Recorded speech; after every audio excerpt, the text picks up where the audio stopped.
The church bell carried on through the grey afternoon, a low sound that seemed to press against the walls. Samuel Harlan, a soldier who had been gone so long people spoke of him in the past tense, slipped in quietly and took a seat at the back.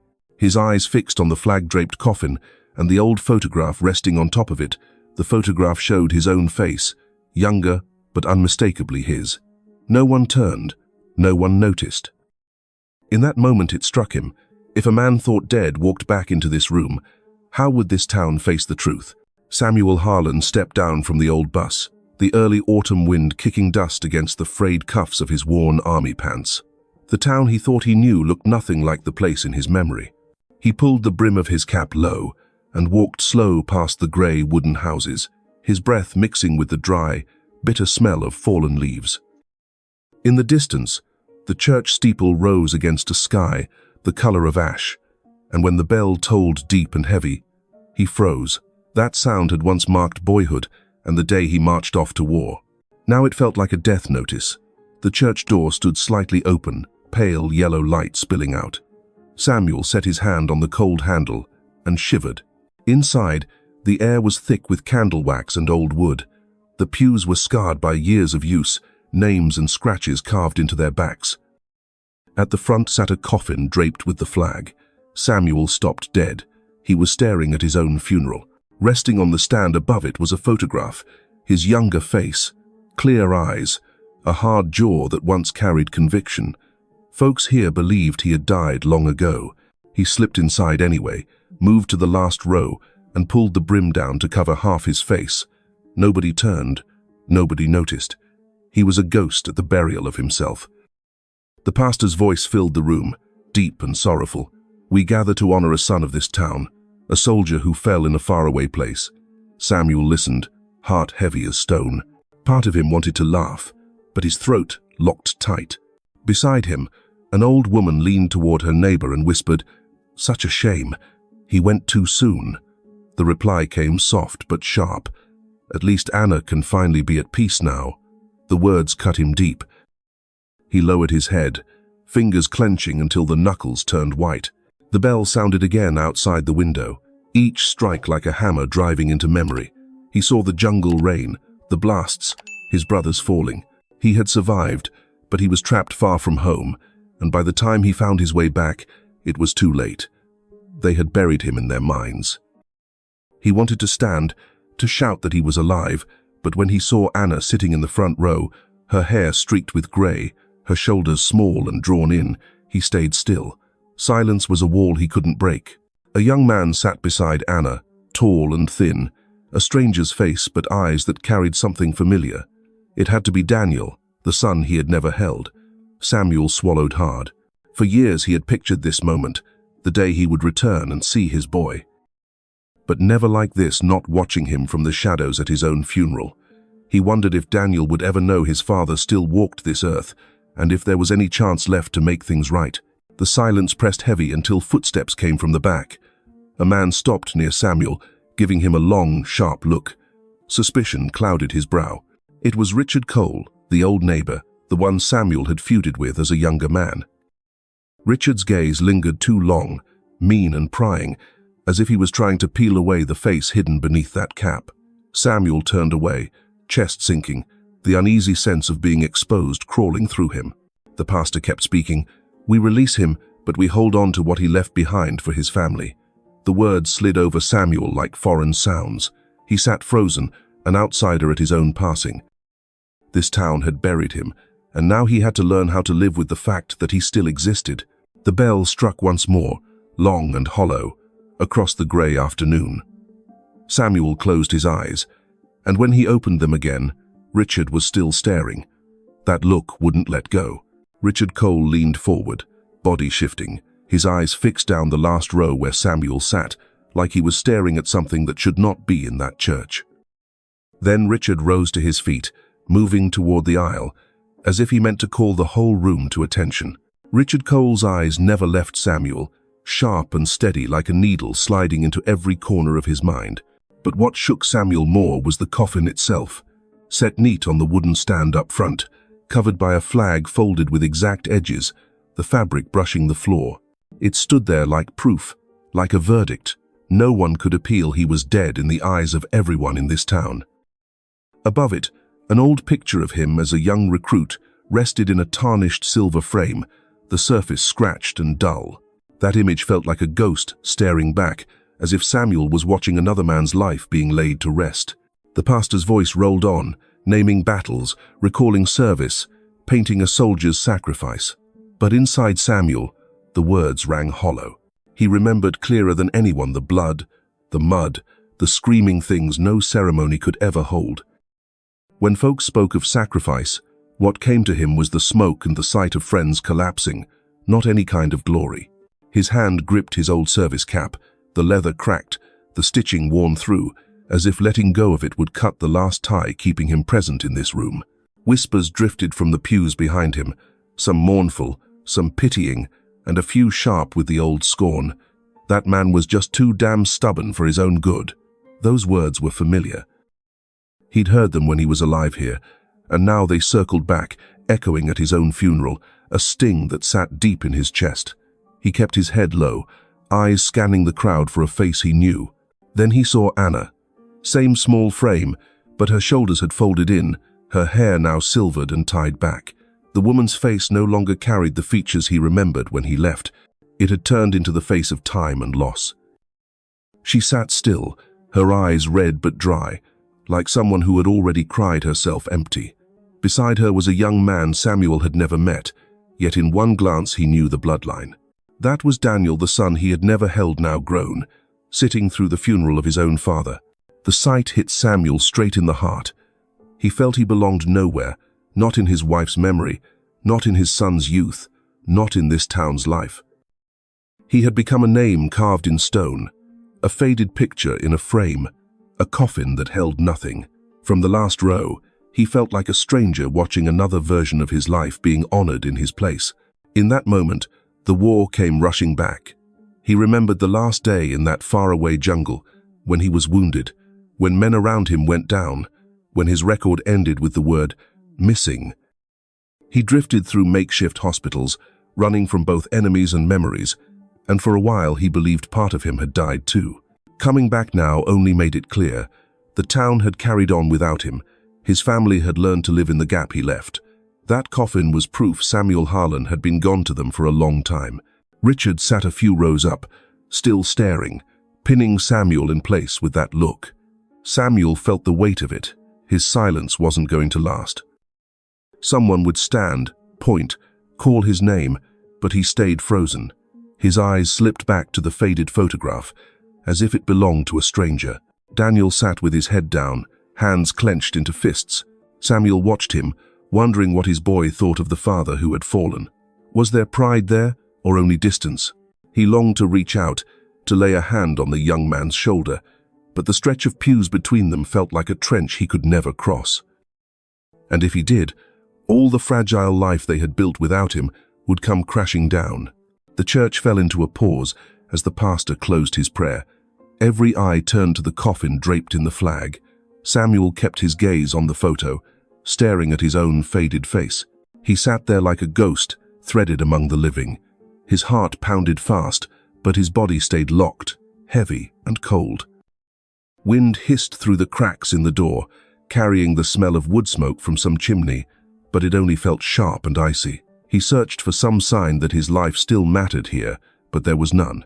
At the pulpit, Pastor Miller bowed his head and set his hands on the empty coffin, sealing once again the death of the man Samuel had been. Beside him, Richard leaned toward another, lips moving, his eyes still locked on the last pew. Samuel stiffened, unease creeping into his chest. The silence that had shielded him was now a burden pressing down, and when the church bell tolled again, deep and long, he knew that silence was about to break. Richard rose from his seat, turning slightly, his eyes cutting straight into Samuel, as if he was ready to drag the ghost into the light.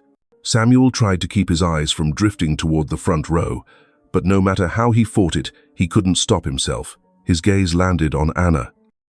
She sat still, her hands knotted tight together in her lap. Her shoulders curled in, and the dark shawl draped over her frame made her already slight figure seem even smaller. Her hair carried streaks of silver now, no trace of the warm brown that had once caught the light in his memory. It looked as if a layer of ash had been laid gently over the years she had spent waiting, or maybe grieving. At the corners of her eyes were deep lines, the kind that don't come from just a few winters. They were carved by decades of hope, of emptiness, of finally learning how to let go. Samuel felt it. He felt all of it in her face. Beside her sat Daniel, his back straight, hands set firmly on his knees, eyes fixed on the coffin. The boy, no, the young man had no idea his father was sitting just a few steps away. Samuel studied his son's face, seeing pieces of himself stitched there, the square jaw he once carried, stubborn and proud, and yet in Daniel's eyes he saw Anna calm, steady, patient.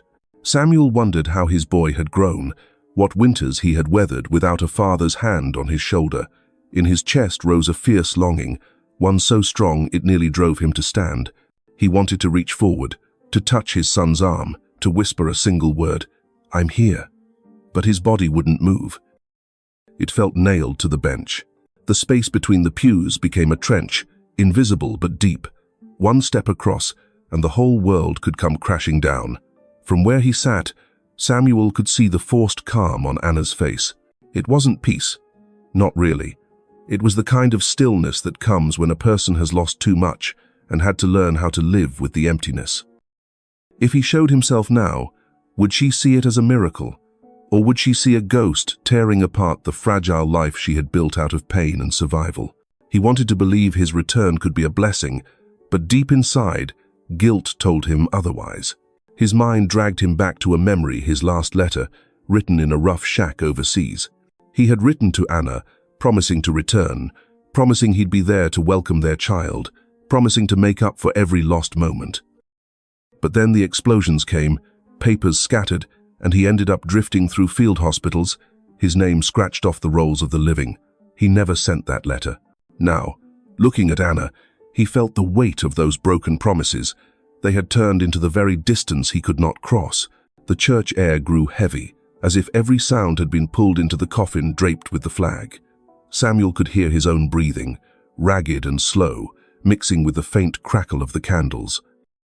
He saw Daniel bow his head, eyes closing, maybe whispering a prayer for a father he had never truly known. The sight nearly stole Samuel's breath. He wanted to rise, to shatter the silence with his voice, but all he managed was to grip his old cap tighter, the worn leather edges rubbing raw against his palm. Then it happened. Anna leaned toward Daniel, laying her hand lightly on his arm. Such a simple touch, just the brush of a mother steadying her son, but it shook Samuel to the core. He had always pictured himself being there, his hand firm on his boy's shoulder, or his fingers folding gently around his wife's trembling hands. Instead, he was just a man watching from the shadows, powerless, as his family carried on without him. Time inside that church seemed to stretch out, endless. The pastor's words rolled on, but they lost meaning. To Samuel, they were nothing but a slow, steady beat, a background score to his pain. He knew he couldn't hide in the back pew forever. Part of him screamed to stand up, to call out, to demand to be seen. But another part, the part worn thin by war, the part that had already accepted being a name on a stone, kept him down. That part was stronger. And all the while, Richard Cole sat just a few rows away, his eyes sharp, flicking back again and again toward the rear of the church. Samuel could feel it, the danger of being uncovered. If Richard stood, if he spoke, the whole room would erupt. Still, in that same moment, Samuel understood something. He couldn't keep both silence and the desperate craving to be recognized. He had to choose. Anna's face, Daniel's clenched hands, Richard's piercing stare, they all pressed on him like blades, demanding a decision. Samuel dipped his head, his chest tight with turmoil. Inside, he whispered words he didn't dare let slip past his lips. "I came back, Anna." But that confession stayed locked in his chest, swallowed before it could reach her. He held it close, a secret that burned inside him, deepening the ache. The air inside the sanctuary grew heavier as Pastor Miller reached the close of his prayer. "Every soul that leaves us leaves behind an empty space," the pastor said, "and it's in that space we learn how to live on." Samuel raised his head, and the words hit him like a hammer. He was not part of their family anymore. He had become the very absence they had been forced to live with. A draught of wind hissed through the cracks in the door, tilting the flames of the candles. Their light flickered and spilled across Anna's face. She lifted her head slightly, as if something tugged at her from the back of the room. Samuel froze, heart pounding hard in his chest. For a few seconds, her eyes searched the space behind her. His breath caught as if she might see him. Then she turned back to the coffin, her gaze steady on the flag. But even that brief moment left Samuel shaken to his bones. And just as he was trying to steady himself, Richard Cole pushed up from his seat. He turned fully now, his eyes locked on the last pew where Samuel sat, his jaw tight, as if he was ready to speak words that would stop the whole church cold. The pastor's voice kept rolling, low and steady, like the soundtrack of a film Samuel never imagined he'd sit through. The words were about courage, sacrifice, the kind of soldier who gave everything. But for Samuel, each word pulled loose something else entirely. He thought about the letters he once wrote, folded quick and stuffed into his shirt pocket, letters that never made it anywhere. One for Anna, promising he was alive, swearing he'd find a way back. One for the unborn child, just a shaky line or two. If you're reading this, it means I didn't make it. Those letters were left behind in a burned-out tent or lost in the scramble of retreat. They never landed in the hands that needed them. And now Samuel sat in the last pew of a church, staring straight into the hollow those unwritten, undelivered words had carved into his life. While the pastor prayed, Samuel could feel Richard Cole's stare drilling into him. The man leaned slightly, eyes narrowing, as though trying to lock down whether the figure in the shadows was truly the man everyone believed, long buried. Samuel's gut clenched. That sensation being watched wasn't new.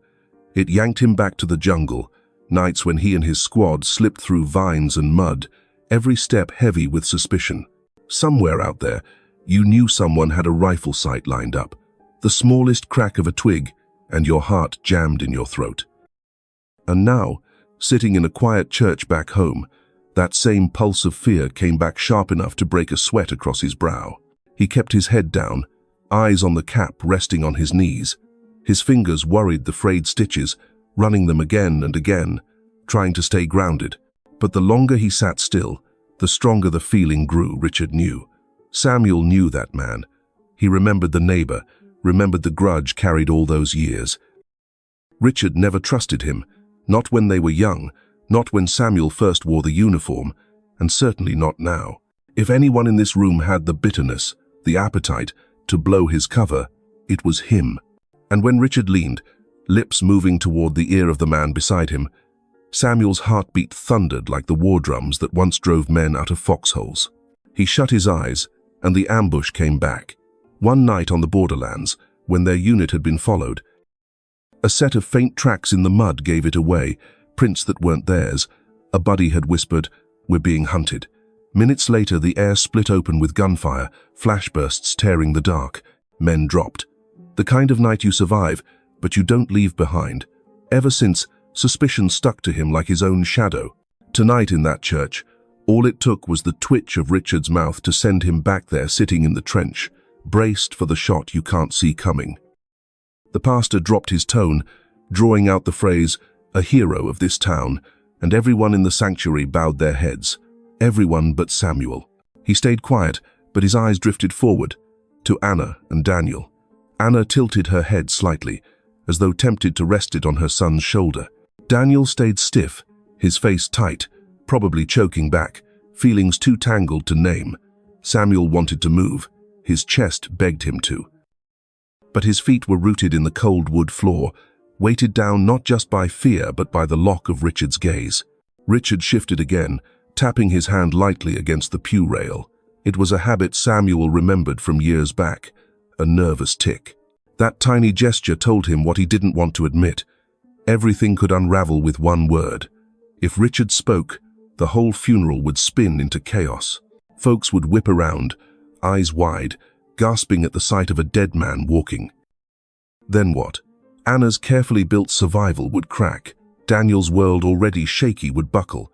Would they see him as a husband and father returned, or just a stranger who'd torn into their grief? Samuel didn't know. The uncertainty froze him, sweat soaking the back of his shirt. Outside, wind screamed through the cracks, rattling the old wooden doors. Samuel thought he heard footsteps behind him, quiet, deliberate, drawing closer. He turned his head just a fraction, but all he saw was a shadow by the far wall, blurred in the golden light. The past had sharpened his senses until they cut him. He couldn't even trust his own ears anymore. The pastor finished another part of the eulogy, and the church sank into silence for prayer. That pause should have been rest, but for Samuel it was a blade. In that silence, he caught a murmur near Richard's row. Low, hushed, but to Samuel it might as well have been a siren. He pulled in a breath, forcing himself to stay steady, but inside his head it broke loose. The old fear, the jungle whispers that ended in blood, the certainty that discovery was seconds away. He opened his eyes, dragging them forward to the coffin. The flag lay heavy over the wood, and the photograph above it stared back at him. The young soldier in that picture, jaw set, eyes sharp, felt like someone else. Samuel had lived too long with wounds and shadows. He hardly knew that man anymore. But then Richard's eyes found him again, dragging him back to the here and now. One word from that man, and every ounce of silence would shatter. Then it happened. Richard rose all the way up, turning his full body toward the back of the church. His hand came up, pointing straight down the aisle to the last pew, to Samuel. Richard rose to his feet, and the scrape of the wooden bench rang out dry and sharp, cutting through the air like a crack of thunder. The sound alone was enough to drag every pair of eyes toward him, and Samuel felt in that instant the thin cord of silence he'd been holding on to stretch to the point of snapping. Richard didn't rush. He leaned forward, whispered something to the men nearest him, but his eyes never left the far end of the pews. Samuel caught the words carried under the soft pop of candle flames. "There's a stranger here in this funeral." The sentence fell like a stone into still water, and the ripples ran out through the whole sanctuary. Samuel froze, body still as carved wood, but inside his chest the pounding was relentless, war drums building toward a charge. He knew this feeling. It was the same dread that settled over a trench line when every man clamped his jaw shut, waiting for the enemy to catch the faintest sound. One breath too loud, one careless shift of a boot, and you were finished. All it would take here was a name shouted out, a face turned too long, and everything he'd been hiding since he stepped into this church would collapse around him. The pastor paused mid-sentence, his eyes drawn to Richard. The whole room slipped into that uneasy pause, the kind that feels like a held breath. Mourners turned their heads, casting glances side to side, suspicion moving through them like a spark through dry grass. Samuel could feel those eyes grazing his back, sliding closer to the last pew. He ducked his head lower, pulling the brim of his cap down tighter. The small movement sent sweat running down his spine, soaking into his shirt. In his mind, memory pressed hard and fast. He was back in the jungle, in the thick dark, when a column of foreign soldiers whispered words he couldn't understand, voices so close he thought they'd trip right over his squad crouched in the brush. Not one of them moved. Hearts hammered in their throats while they waited for the danger to pass. Now the danger had a face, a man from his own town, an old neighbor whose eyes had never held forgiveness. Richard's steps echoed on the wooden floor as he moved toward the pulpit, each one landing heavy in Samuel's chest. The sound carried through the church, sharp, inescapable. A rustle of voices rose among the mourners, a few necks craning to look behind. Samuel sat as stone, though inside he knew silence was thinning to the breaking point. He couldn't help it, his mind ran ahead, down every dark corridor. If they knew, what would come? Would Anna's eyes flash in anger, in shock? Would Daniel see a father, or just a ghost come to haunt him? And the town, would they treat him as a man who came back from the grave, or nothing more than a cruel reminder of the years they had lived without him? The pastor's hand gripped the edge of the pulpit, his brow furrowed, confusion plain. He didn't speak. He waited for Richard. And Richard lifted his chin slightly, his voice carrying just enough to cut through the hush. "There's a face here today that doesn't belong." To Samuel, the words landed like an indictment. His eyes locked on the cap in his lap, refusing to lift. That old cap had once stood for his return, for survival. Now it felt like a piece of evidence, a guilty weight betraying him. Whispers spread like wind through dry leaves. No one asked who it was. Not yet. But the darting eyes gave it away. They were already searching. Samuel felt the shift, the slow narrowing toward the back. He knew this sensation too well. The enemy closing a circle, the gap to escape shrinking to a slit of light. The church wasn't a sanctuary now. It was a trap, and he was the cornered animal. He lifted his eyes, just a fraction, and it happened. He caught Daniel's gaze, for only a heartbeat, but enough to stop him cold. Daniel didn't recognize him, of course he didn't, but his eyes lingered for half a second too long, as if somewhere deep in the blood there was recognition without reason. Samuel turned away fast, but the damage was done. That glance stirred a storm of unease inside him. Could kinship whisper across silence like that? Could a son sense a father even in the shadows? Richard still stood, eyes cutting like steel, sweeping to the back pew. Samuel saw his lips part, shaping for a name. The moment stretched, sharp as the seconds when a rifle barrel locked on you and the finger on the trigger held, not yet pulling. His pulse beat so hard he thought the whole church could hear it. Both hands clutched the cap, slick with sweat. Inside him, two voices battled. One screamed to rise, to rip the secret into the open, to give the truth back to the people he had abandoned. The other whispered fiercely, "Stay down, keep silent, slip out before the whole thing explodes." Both pulled at him, and he sat there on the knife's edge, every breath a fight to stay balanced. Then a cough, small but sharp, breaking from a child on the other side of the church. The sound ricocheted through the sanctuary, and every head turned for just a moment. Relief flashed through Samuel. He seized the pause like a man gasping air after being held underwater. He tugged the brim lower, shifted his foot slightly, preparing to rise and vanish into the drafty back door. But he didn't get the chance. Richard had already turned fully, shoulders squared, eyes fixed like nails driven through him. And then the finger, pointed straight to the back row, straight at Samuel. The air thickened so heavy Samuel swore he could hear the blood pounding in his ears. He held his breath, bracing for the name, for the breaking of silence. In that frozen instant, he saw it all unspool in his head. Anna whipping her face around, Daniel's eyes wide in shock, the whole town whispering and buzzing like a hive struck with a stick. Everything he'd tried to hold together, gone in one burst. And then suddenly the back doors of the church slammed open. A blast of cold wind poured through, snapping the flag on the coffin, dragging every gaze away from him in an instant. Samuel knew that moment wasn't going to last. The back door had flown open, the cold wind had poured in, and for a few precious seconds every head in the sanctuary had turned away. That was his window, maybe the only one he'd ever get. He rose from the bench with the kind of care a man uses disarming a live mine. The old wood groaned under his boots, but nobody noticed.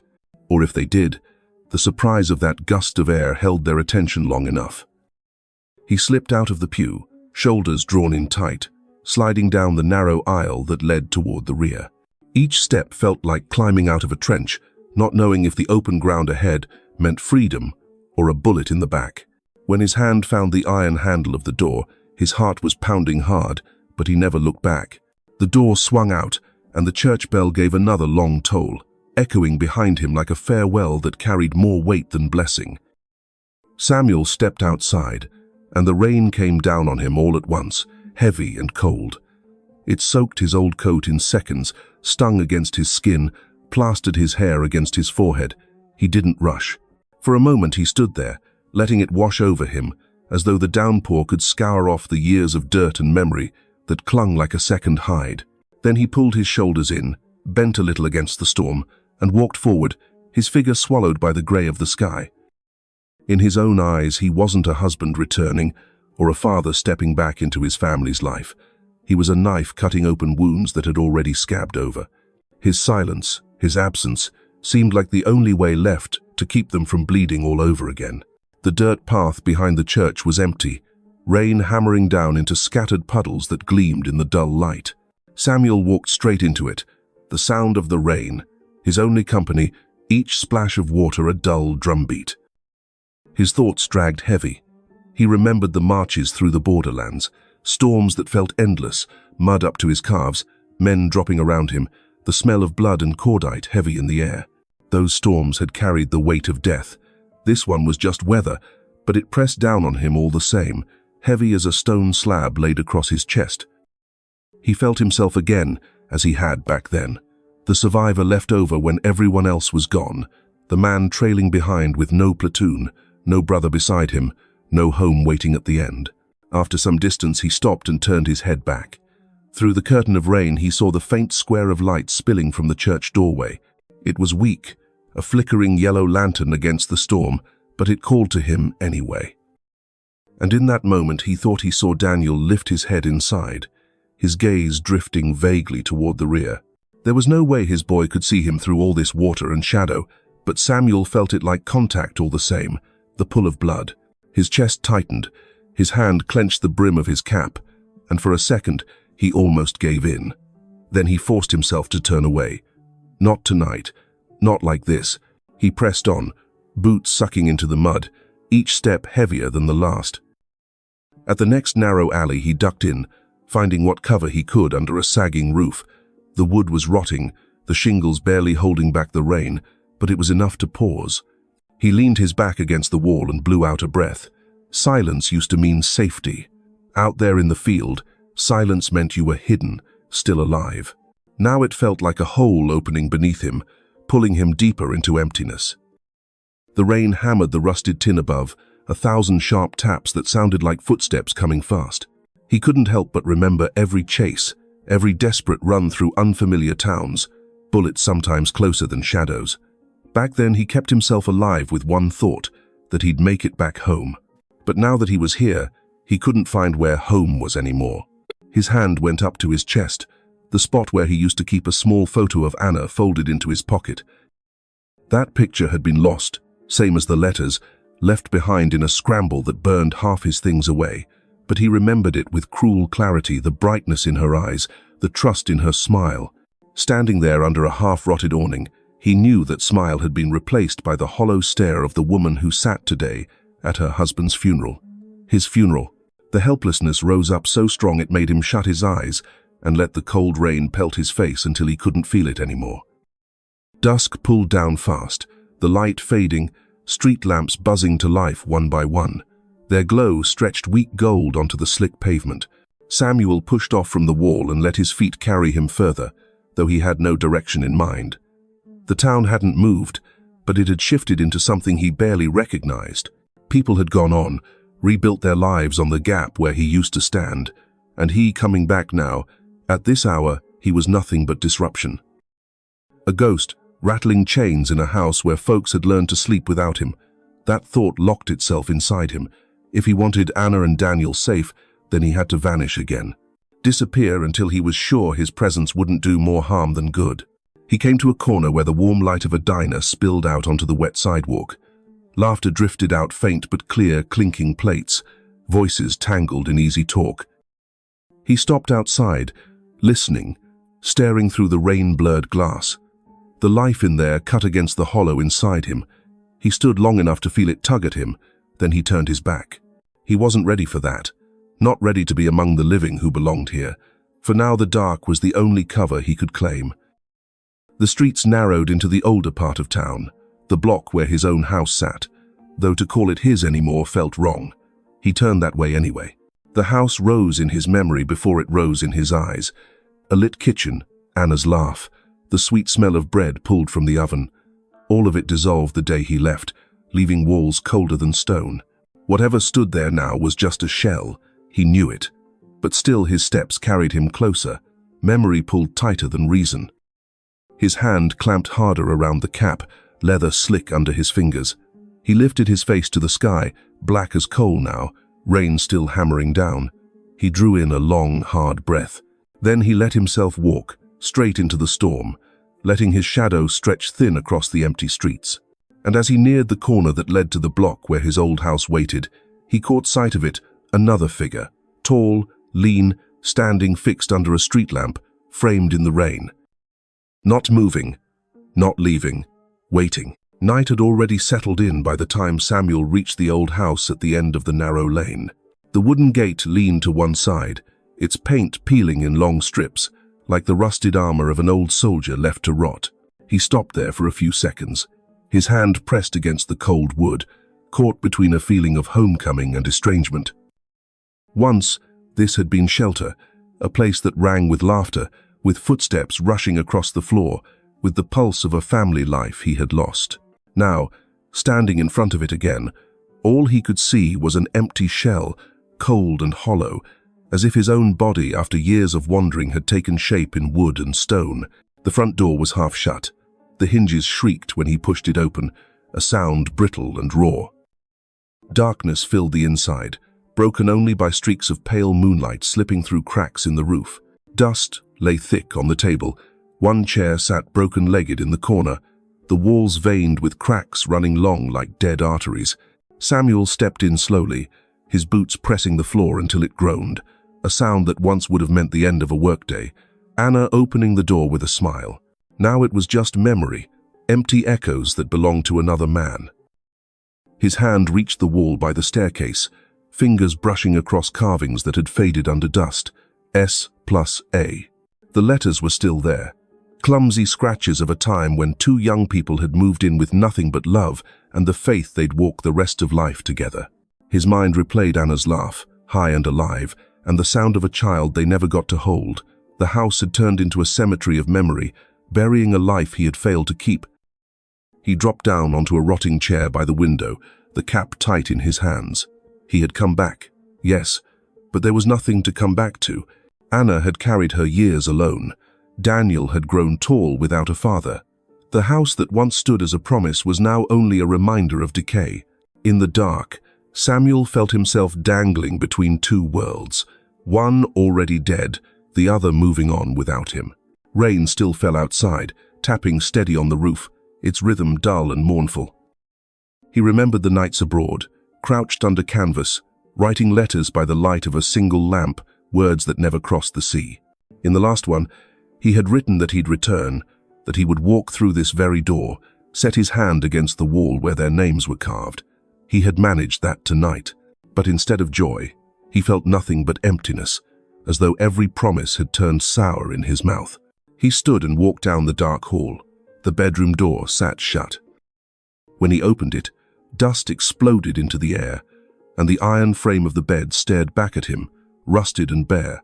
He could almost picture Anna sitting there once, patching his torn shirt, or the faint cry of a baby that never came to be, from the cradle that was supposed to stand by the wall.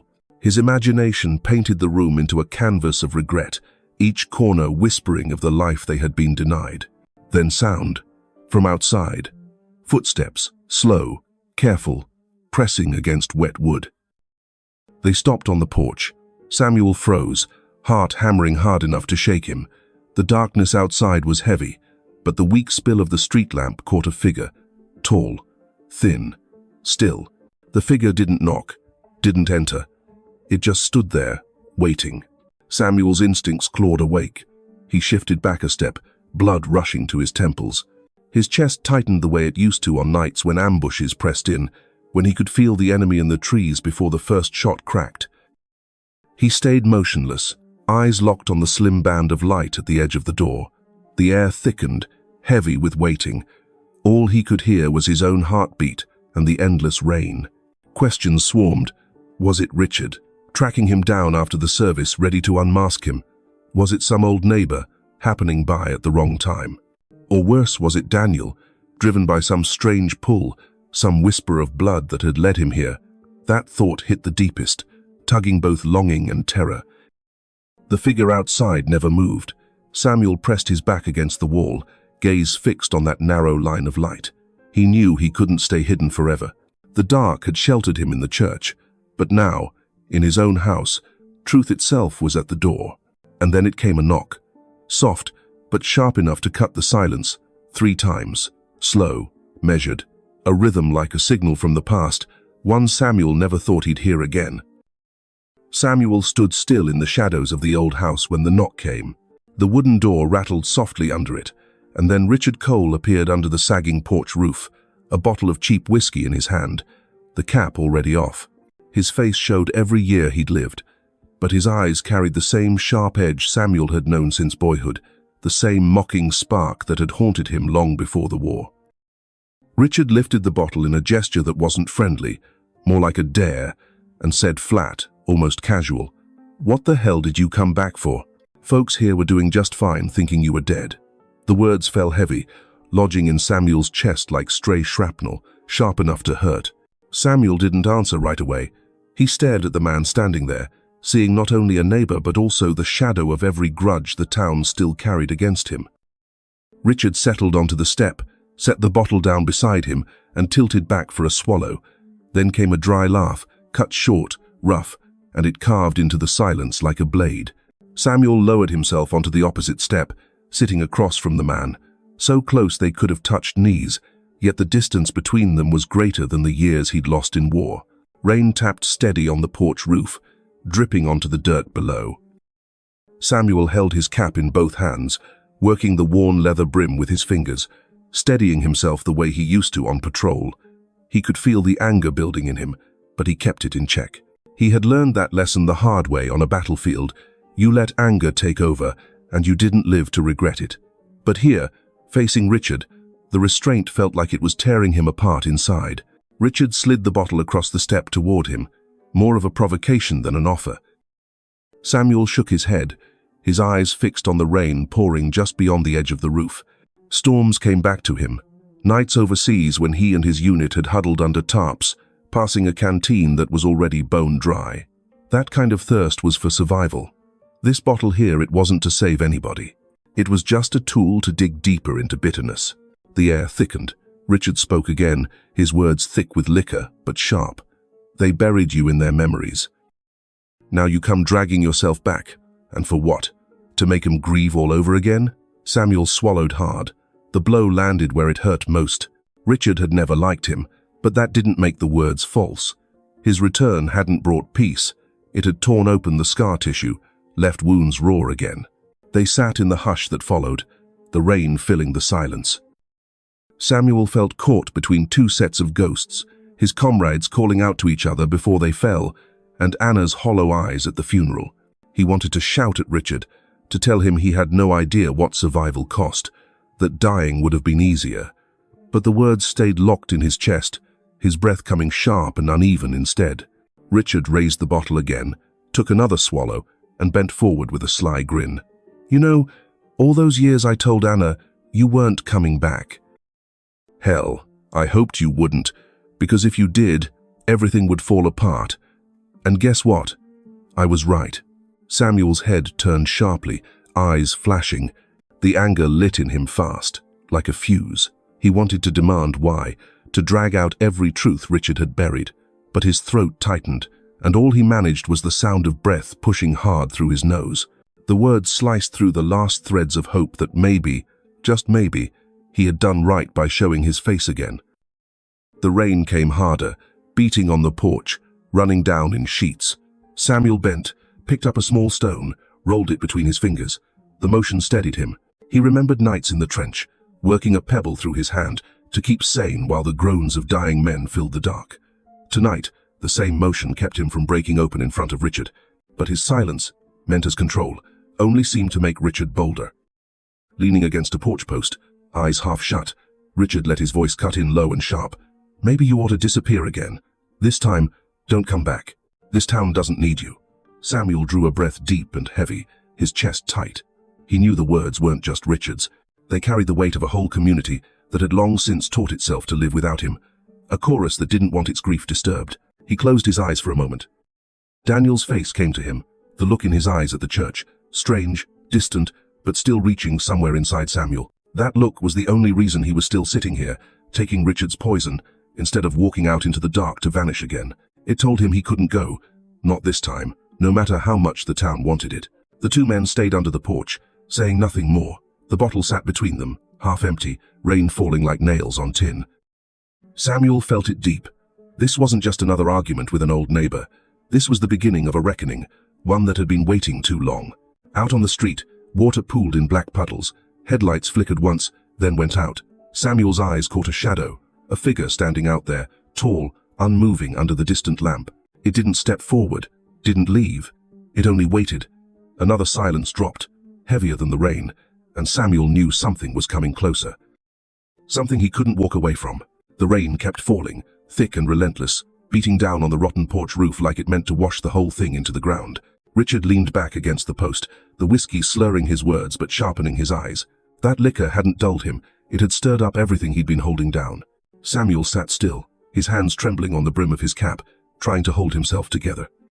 He thought the bitterness Richard had spit already was cruel enough, but the next thing the man let slip tore the bottom out of him. That day, I was the one who stopped Anna from looking for you. Richard let the sentence hang, then smirked, raising the bottle for another swallow. I told her you were dead. Hell, I had the damn papers to prove it. Fake notice real enough to pass. Everyone believed it. Anna cried herself empty. And me? I got the land you left behind. Nobody asked another question. The words cracked through the night, dry and sharp, like rotten wood breaking underfoot. Samuel went numb, his body locked. His ears rang the way they had after a mortar blast, the world going hollow around him. In his mind he saw Anna sitting alone, broken by grief, convinced her husband's life had ended overseas. That belief hadn't been war's doing, hadn't been fate's cruelty. It had been planted by the man sitting a few feet from him.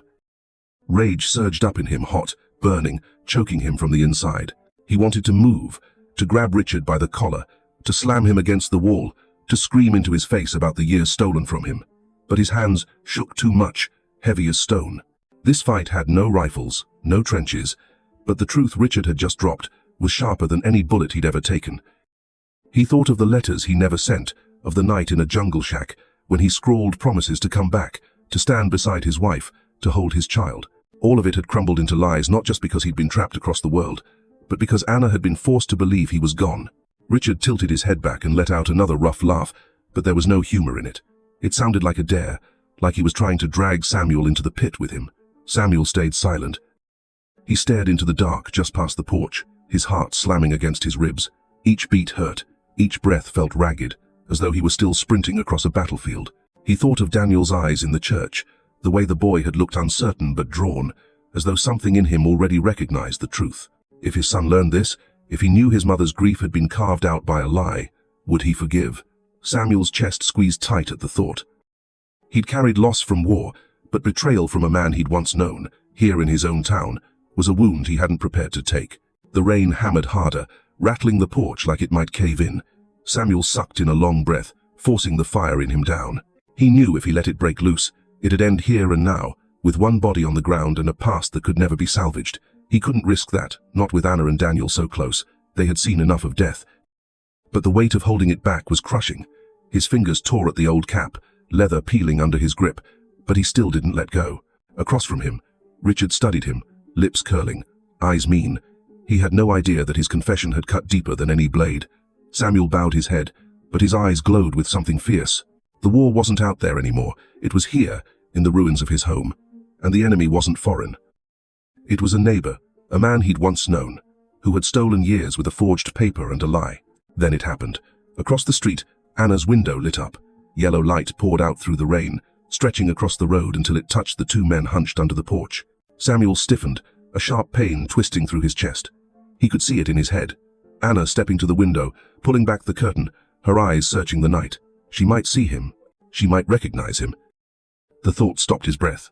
His head turned, his eyes locked on that window, and for a flicker, through the thin veil of rain and curtain, he swore he saw her shape fragile, familiar, haunting. It was enough to make him want to rise right then, to pound on the door, to shout that he had survived. But Richard's words still echoed in his ears. Anna had been tricked into believing he was gone. If he appeared now, like a ghost dragged from the grave, would her heart survive another blow? Samuel sat there frozen, light washing over him, shaking in his own skin. His hands wouldn't stay steady, his breathing broke into stutters. The moment spun around him, dizzy, the way it had once when he sat in the crater of a bomb, smoke filling his lungs.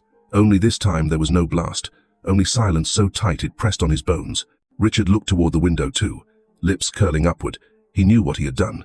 His confession wasn't just about gloating. It was meant to shove Samuel into this corner, to force the choice. Step out into the light, or vanish deeper into the dark. The rain, the shadows, the glow of that house, all of it fused into a thin line Samuel felt balanced on, ready to break. The light across the street stayed on, steady, like a call he couldn't ignore.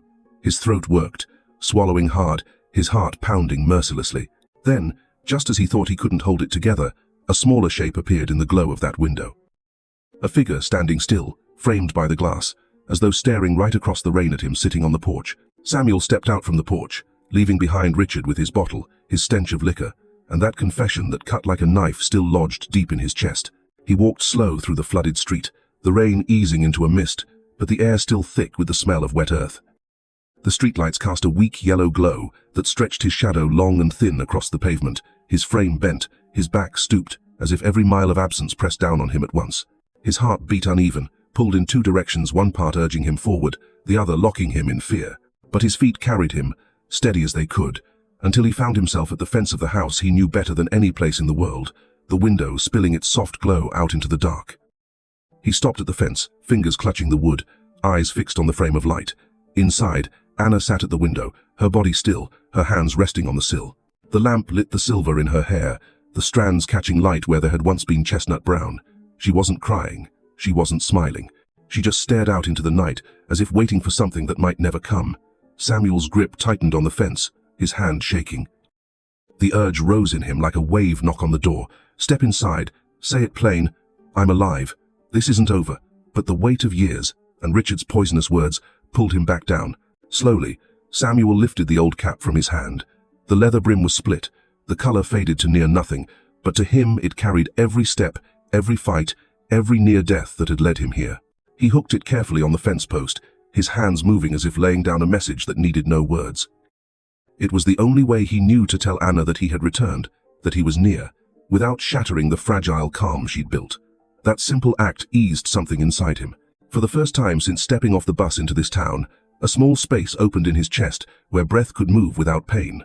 He stood there for a long time, staring at the cap glistening in the rain, like a piece of himself left behind to keep watch. He remembered the day he shipped out, Anna pressing that cap into his chest. "Keep it," she'd said, "so you'll always know you've got a way back." It had been with him through mud and fire, the last thing he touched when he thought he might not wake up. Now it rested here, on the fence of the home he had lost, the circle closing on itself. But he didn't dare take a step closer. He knew too well what a sudden return could do to Anna's heart. Silence, leaving only a trace, might be the only mercy he had left to give. So he turned away, shoulders bent low, feet heavy but spirit just a little lighter than before. Walking back down the street, Samuel thought of the escapes that had kept him alive in years past. Times when his unit was wiped out and he alone crawled away through mud, leaving behind names he could still whisper in the dark. Tonight was the same. Once again he walked out alone, leaving a comrade to stand guard, only now that comrade was a cap, hanging in the rain, holding the place where he no longer dared to stand. The past and the present blurred, striking him with grief and strange comfort all at once. The rain had stopped, but the sky hung low, black as cloth stretched over the town. Samuel moved slowly through the empty street, the sound of his boots on wet pavement mixing with ghosts of explosions, with phantom voices calling from long ago.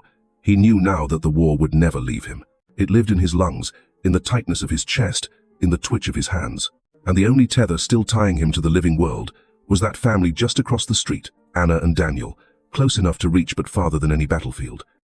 The cap on the fence was his hope, a small, fragile marker that someday Anna would see it, Daniel would understand, and he could come back without tearing them apart. He turned into an alley and stopped beneath a broad tree, leaning against the bark, pulling a deep breath. Daniel's eyes came back to him, the way they had in the church. They were his eyes, more than anything else in the boy's face. That look, hazy, uncertain, might not last. It would harden into questions soon. And once the questions came, silence wouldn't hold. The thought filled him with dread and with fire, his pulse rising as if a new path was clearing itself in front of him. Behind him, Anna's house still glowed. The window curtain shifted, a hand pulling it back. She stood there, her face softened in the lamp's light. Her eyes swept across the yard, finding only the cap hanging crooked on the fence, wet and shining in the night air. She didn't see Samuel, hidden in shadow. Only the cap, tilting slightly in the breeze, a silent witness. From a distance, the growl of an engine rose, breaking the quiet. A car rolled slow down the street, headlights cutting across the fence. For a moment the beam lit the cap clear as day. Tires hissed on the wet road, then squealed faintly as the vehicle stopped. It lingered there, idle, lights burning on the empty house front. Then it eased forward again, tires sending up a thin mist, leaving only a fading glow on the wet pavement. Samuel watched from the alley, his breath tight. He knew then it wasn't just the past watching him. There were other eyes, hidden, patient, refusing to let him go. Morning came slow, a thin veil of fog hanging over the rooftops, the small street still slick with last night's rain. Daniel stepped out into the yard, planning to set straight a few boards in the fence. the same spot he paused at most mornings, but today something stopped him cold. There, hooked onto the dark wet wood, hung an old soldier's cap. The leather brim split, the color faded pale, but Daniel knew it instantly. He had seen it before on the small altar picture at home, and yesterday in that worn frame at the funeral. His heart slammed hard, his hand trembling as he reached up to touch it. That cap couldn't be here unless the man who had worn it had put it there himself. Daniel stood frozen, staring down the glistening street. It was like a string had fastened itself to his chest and was pulling him forward. He clutched the cap tight and started walking, slow but certain, his boots slapping against the wet pavement. His steps carried him toward the old church at the edge of town. It had been abandoned for years, the roof caved in on one side, walls mottled and broken. Yet to Daniel, it had always been a refuge, a place he slipped into when the noise of the town grew too much. The door gave a long groan when he pushed it open, the morning light spilling through the cracks into the dim hollow space. And there, at the very last row of benches, sat a figure, shoulders bent, hands clenched together, body still as stone. Daniel knew that shape at once, though he had never seen it in the flesh before. The man from the photographs, the man they had buried in words and ritual just a day ago. Samuel didn't look up.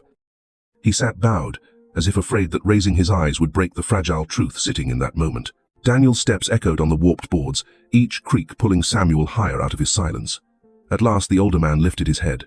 His eyes were rimmed with exhaustion, but alive, sharp in a way Daniel had never imagined. And in that split second, their eyes locked, the old soldier and the young man, and neither one could breathe. Daniel held out the cap, his hand stiff with the weight of it. Samuel reached, his calloused palm brushing his son's skin as he took it. That single touch was enough to drop every wall they had been forced to live behind. They sat together on that battered bench, side by side. Words crowded their chests, but none found the air. Samuel's years of silence, Daniel's lifetime of questions, they all hushed themselves, giving way to breath and presence. Samuel set his rough hand on the back of his son's, the grip awkward, hesitant. Daniel didn't pull away. He pressed lightly, slow but sure. That small pressure cracked Samuel's heart open. He had imagined reunion 1,000 times in his exile, but never had he pictured it this way. Silent, trembling, breaking him down in gentleness instead of storm. The morning light streamed in through a broken window, settling across their faces. Daniel turned toward his father, his lips moving, but no words leaving. Samuel only nodded, telling him without speech that there was no rush. Just sitting there together was enough. Warmth swelled through him, easing out the ache of years lost, dulling the loneliness that had gnawed at his nights. Time didn't march in that church. It slowed, spread wide. Outside, birds called faint, wind sifted through the cracked brick. Inside, father and son shared breath. Samuel closed his eyes and felt as though a piece of his soul had been handed back. He had thought himself a ghost, returned too late. But now, with Daniel's hand in his, he knew he still belonged. Daniel lowered the cap into his lap, his fingers tracing the worn edges. He remembered all the times he had stared at its likeness in the photo, wondering who his father really was. Now he no longer needed to wonder. The man was here, in flesh and bone, carrying his scars, carrying him in his eyes. Daniel lifted his gaze and saw that, tired as those eyes were, they burned with love that had never faded. Samuel exhaled slow, his shoulders dropping, the weight easing for once. He knew this moment was fragile, but it was real. He would carve it into his memory deep, hold it like a weapon against the dark. A part of him wished they could stay here forever, never pushing beyond this fragile piece. But another part knew truth waited outside, and he couldn't hide from it forever. The air cracked when the bell above the church gave a sudden, broken toll. No caretaker had been there in years, but still it rang, harsh and uneven. Its sound dragged them back to the present. Daniel startled, turning toward the doorway, then back at his father, confusion plain in his young eyes. Samuel squeezed his hand tighter, a wordless reassurance. And then came another sound, an engine, rough and urgent, carrying across the morning stillness. Samuel's head lifted, his eyes sharpening, the reflexes of war sparking to life. He knew better than anyone what it meant. Peace was always short-lived. Richard's confession, the light in Anna's window, and now this thread's all pulling tight. Their reunion had been earned, but it wasn't safe yet. Outside, the growl of the engine cut off. The beam of headlights swept through the broken panes, painting the pews white. The vehicle stopped at the church gate. The light caught them, two figures side by side, framed in the old wood pew, a father and son just found, and already being called to a new reckoning. Samuel's chest thudded heavy. This fragile union, barely born, was already about to be tested. News about Samuel spread quicker than any step he could take to outrun it. The funeral had barely ended, the folded flag still resting in Anna's hands, when the whispers began. At the diner counter, in the post office line, leaning over the churchyard fence, the story passed from mouth to mouth. The man thought dead was alive, walking somewhere in town. A shadow stepped out of his own grave. Some reacted with shock, others with suspicion, a few with bitterness. And in the middle of all that noise, Samuel chose silence. He didn't go back to the house that used to be his. He didn't knock on Anna's door. He just walked the dirt roads that circled the town, letting his shadow stretch long behind him against a grey sky.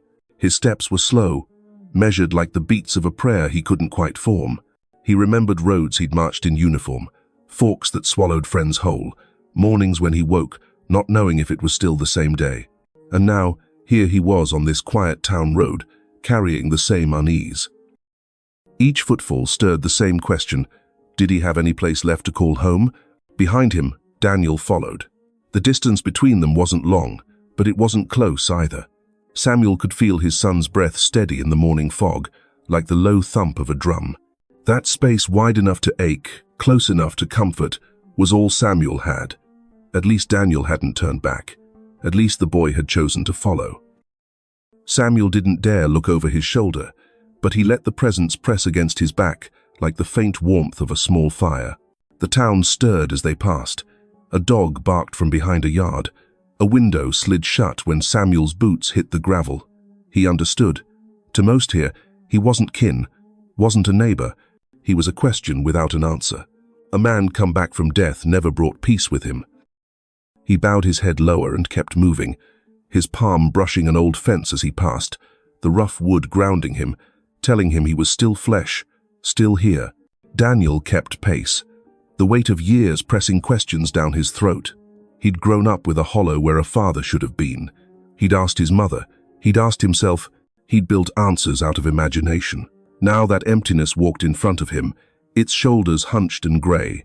He didn't rush to fill it with words. He knew better.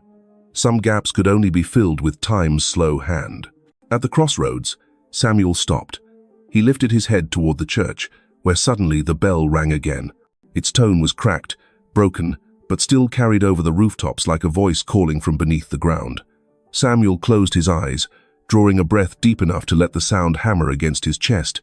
He knew too much had been left unsaid, too much left unresolved. Yet, that same bell told him life went on, and he had to walk on too, one fragile step after another. Together, father and son drifted out of the town center. The dirt roads led them into the fields, the air opening wide. Silence thickened, heavier than the fog. Samuel watched Daniel's shoulders at the edge of his sight line, moving closer now, shrinking the distance to only a few strides. He didn't dare turn his face, but he let the warmth seep in. Overhead, a faint crack of light tore through the clouds, a thin promise that the dark wouldn't hold forever. Samuel raised his hand to shield his eyes, and in that split-second memory broke through Anna's figure at the fence, standing small but steady, her gaze fixed on the place where he'd left his cap.